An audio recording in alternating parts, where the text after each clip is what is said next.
sure we'll be in the position to craft these again, and anything we can do to make them more appealing, to make them more engaging and more likely to solicit someone's full and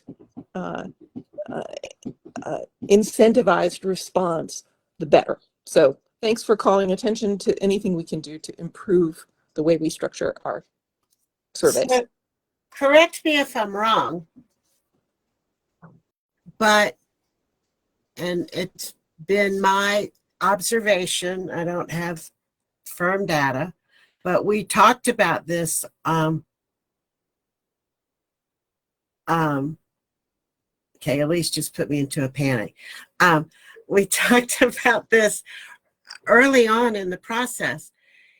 You say that maybe we only have 5% of our respondents are people of color and the rest are white. Isn't that pretty much the makeup of our boards and commissions? Isn't that part of the problem, that 95% of our boards are white and 5% are people of color? And so therefore our response rate theoretically should follow that same trend. So, you know, Elise, it would be interesting if we could just get the data on the current boards and commissions of what the racial, because it's going to be better right now than it's ever been as far as people of color participating, because we've made such a push for it over the past few years. It's going to be better now. So we can at least use it as some kind of a benchmark to know where we stand, because we may be barking up the wrong tree as far as that's who we're pushing for. It could be that that's already taking care of itself, but it would be interesting to know.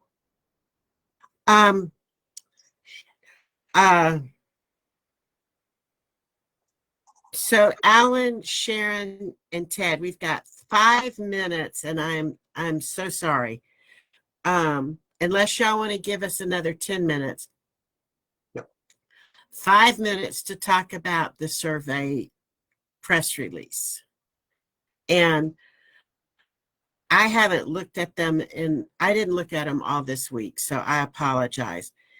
Can the three of y'all explain to me the difference between your two versions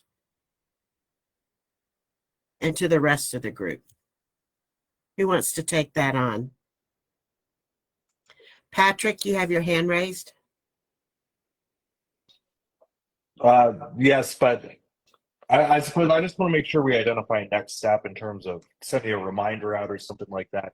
Is there agreement to send a reminder email to encourage additional responses? Yes. Okay. I just wanted to make sure we recorded that action. That's all I wanted to thank ask. you. See, he is good at what he does. Okay. Ted or Sharon or Alan? I would like to say that I think that the press release is probably overcome by events at this point. I think we're, we've had the article in the Citizen Times. It was mentioned there. I think an email push out to the saying, like, setting a deadline, this is your last chance to respond, will be much more effective than trying to put out a press release at this point. Alan and Sharon, what do y'all think? Sharon, you want to go first? Okay.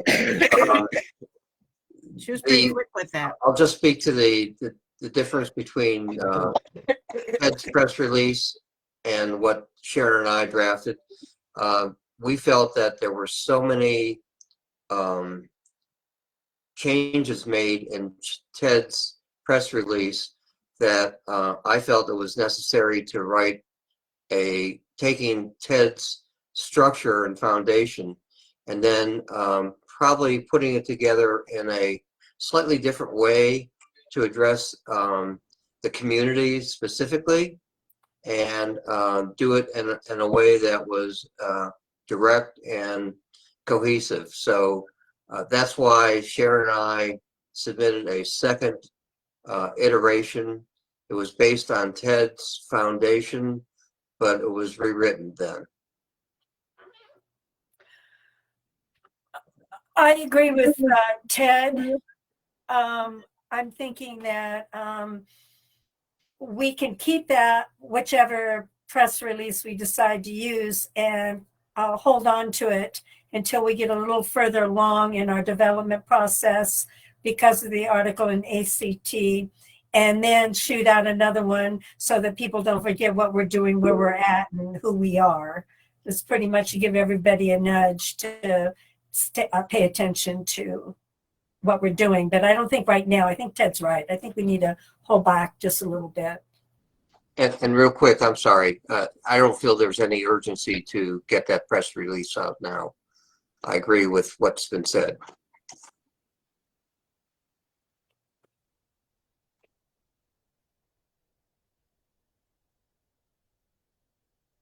Stacy, you're muted. Okay, I said some of the most profound words I've ever said in my entire life right then. Elise, why don't you send us a list of the boards that you think are the lowest performing or most critical that we should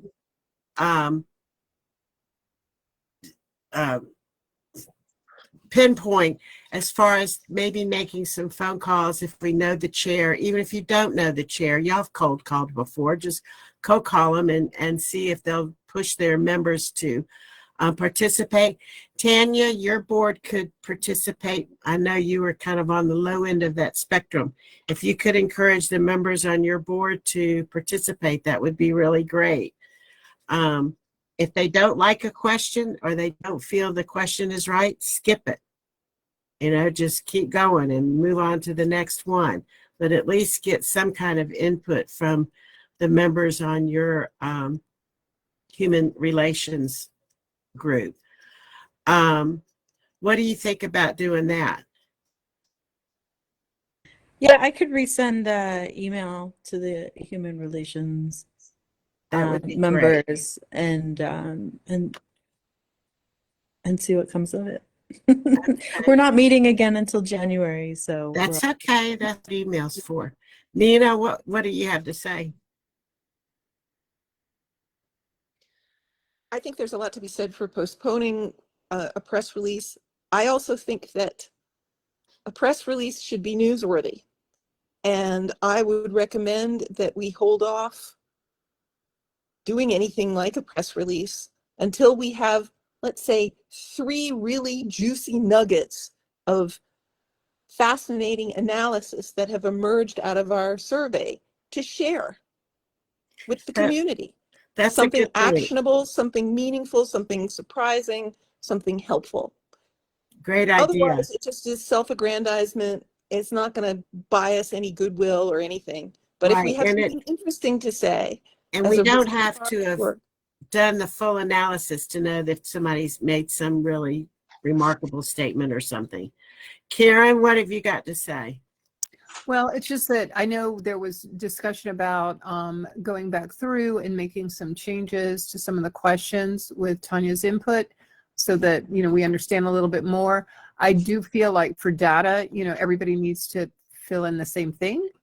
But I don't think there's any reason not to try to encourage more folks to fill in what we have and then do a follow-up that has, and I'm not even sure how to define whether they're, just more open questions and see if, and send them to everybody again, and see what, if we can elicit more information, but at least then have apples and apples and oranges and oranges, if that makes sense. Elise, are you comfortable with that? From a data analysis perspective, it's definitely better to keep things the same across the board when you're surveying people. Okay, Tanya?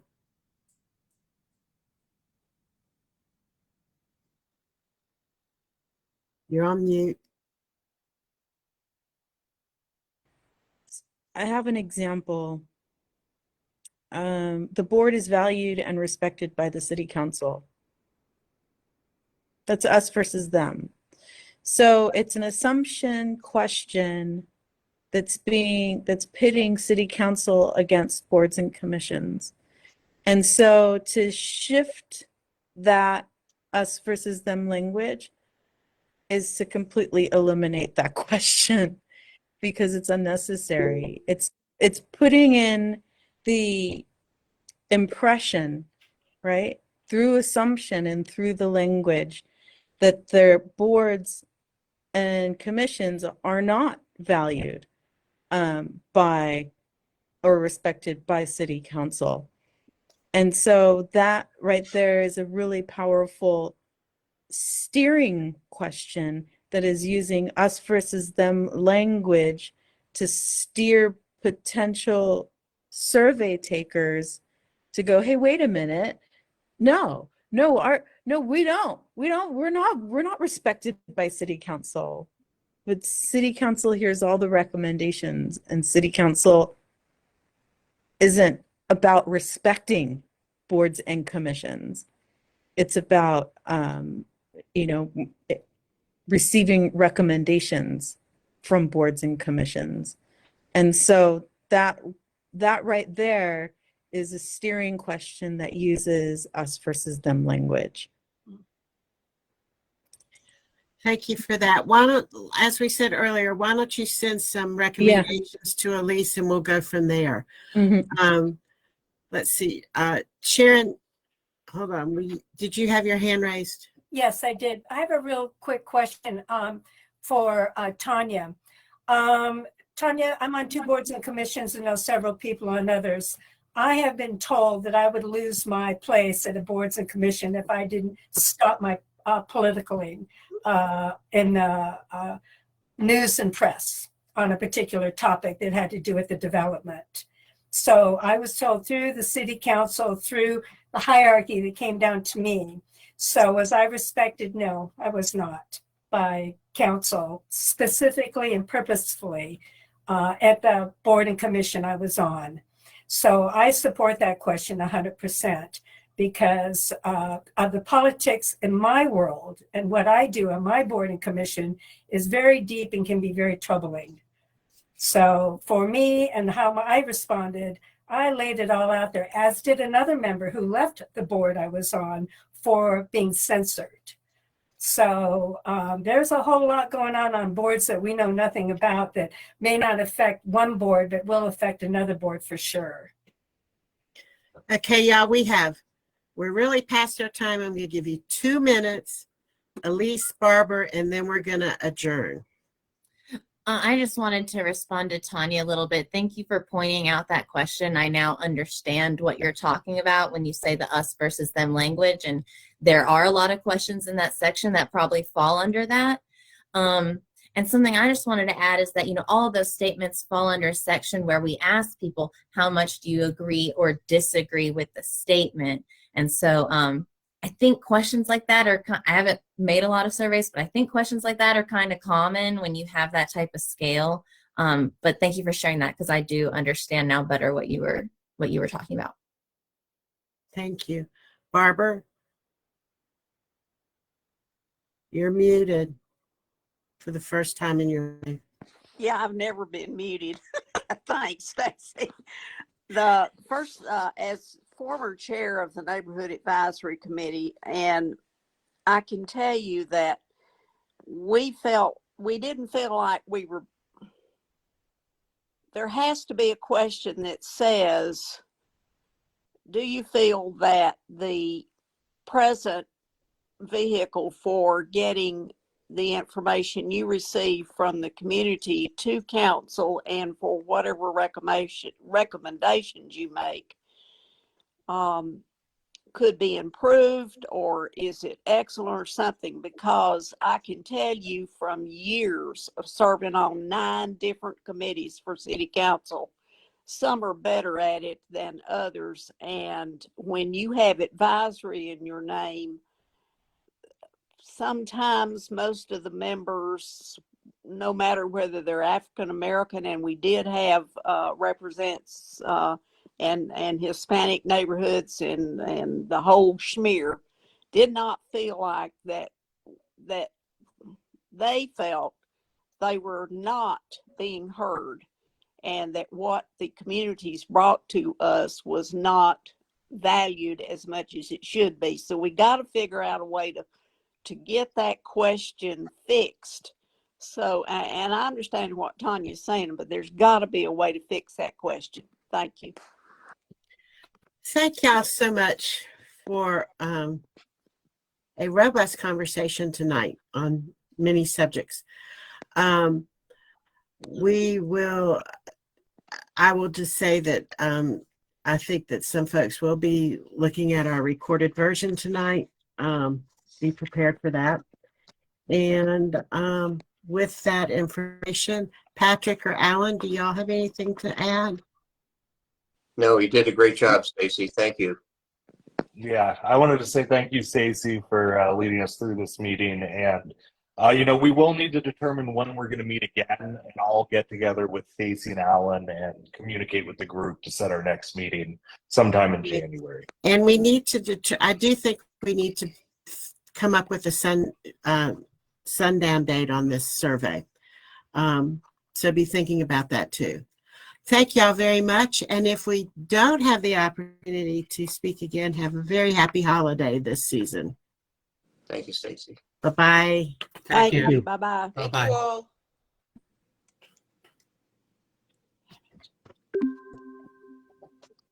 Patrick. Hey, what's up, man? Yes, How you been? good. It's good to see you again. Good to see you too. Are you gonna start a new email group?